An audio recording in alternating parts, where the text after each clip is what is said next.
好，大家好，那我们今天开始来学一下这个 Python 的记忆应用。但首先呢，要先到这个网站Python 的公开网站去 download 它的软体。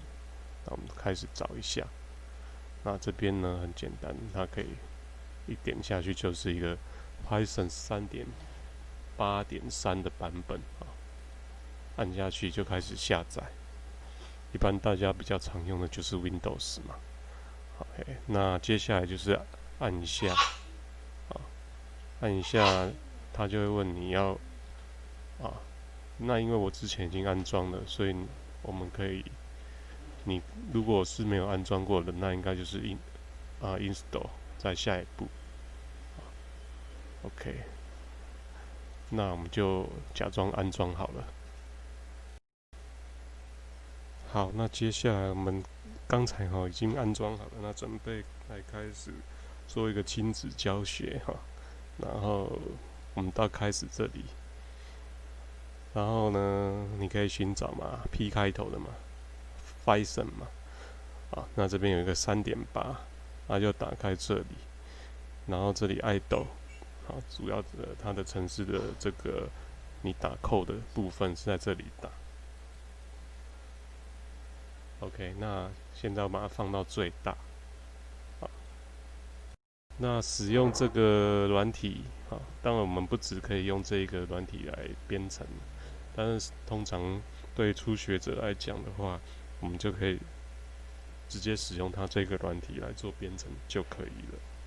好，首先呢，我们就是在这里那这里就是一个可以让你编程的这3个键号。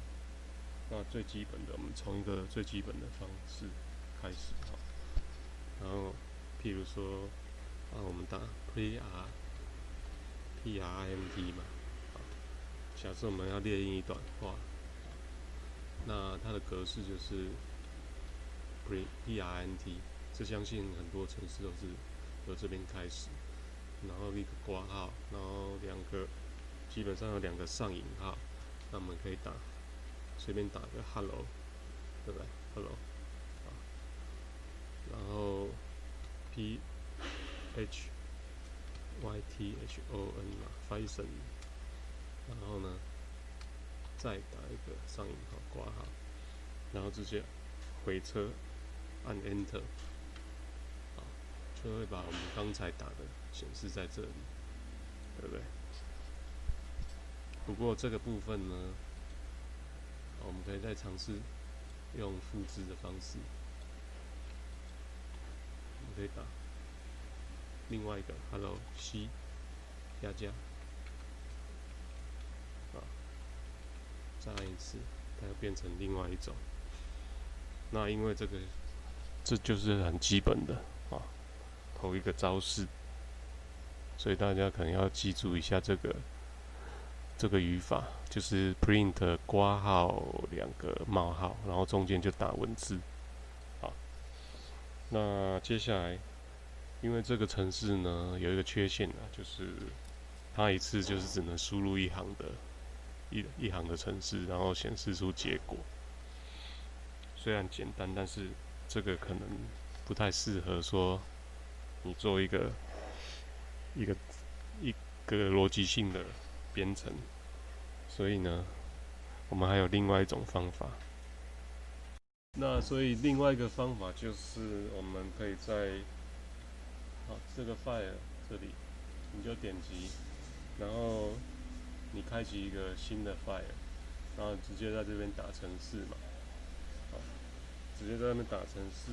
那我们很简单，就是比如说你刚打的，你把它 copy 起来，然后你把它贴到这里，然后接下来呢，另外一段话我们也把它 copy 起来，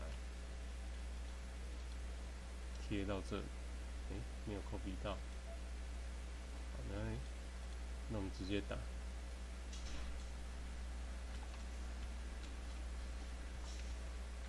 对不对？然后呢，你就直接把它 save as 到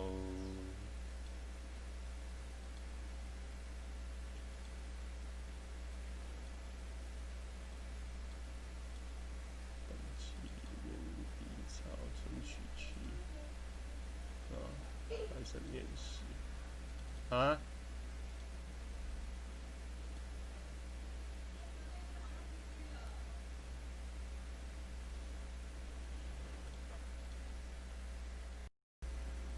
那可以看到刚才我们存取的位置，这个就产生了一个档案叫1.py，py 是它的副档名。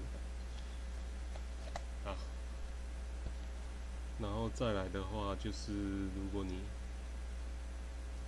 把这个程式这边有一个 run， 你把它 run 向这个模组，就会发现说，这在 share 里面已经产生了这个执行的结果，是不是很简单？那今天大概就是这样子。好，我先喝一口水。所以刚才的步骤呢，我们要完成一个程式的步骤，多行程式啊。那首先你就是要打开这个地方，然后 new file 里面呢塞进去编程，编程完之后你要存到某一个地方，然后取一个名字，比如说我存在这里。存好之后呢，你按 run module， 它就又再可以执行一次，所以它就可以重复执行。那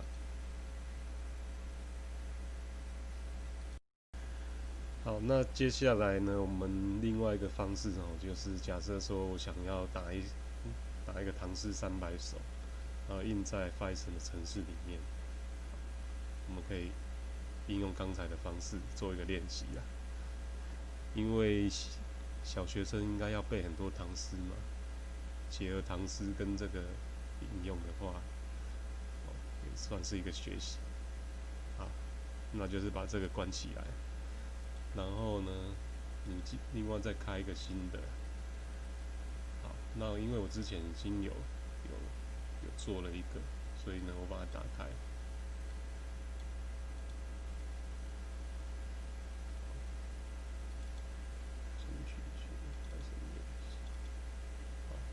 这个静夜思嘛，静夜思我把它打开。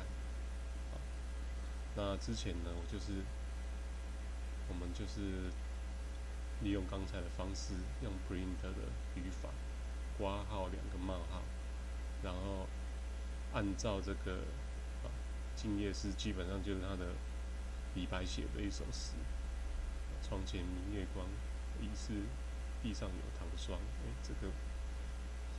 这个是自己编过的。举头望明月，低头思故乡。你如果想要打2次的话，我们就是这样子，然后在下面复制，再贴上，然后中间画一条杠。那我们来执行看看。好 ，run module， 那就会产生这样的结果。好的，那这个以上就是今天的介绍。大家在家里有空的时候可以自我学习。刚开始很简单，但是会越来越难。这仅仅是第一课，我们也是看书来学习。那有兴趣的话，大家参考。好，那就先介绍到此喽。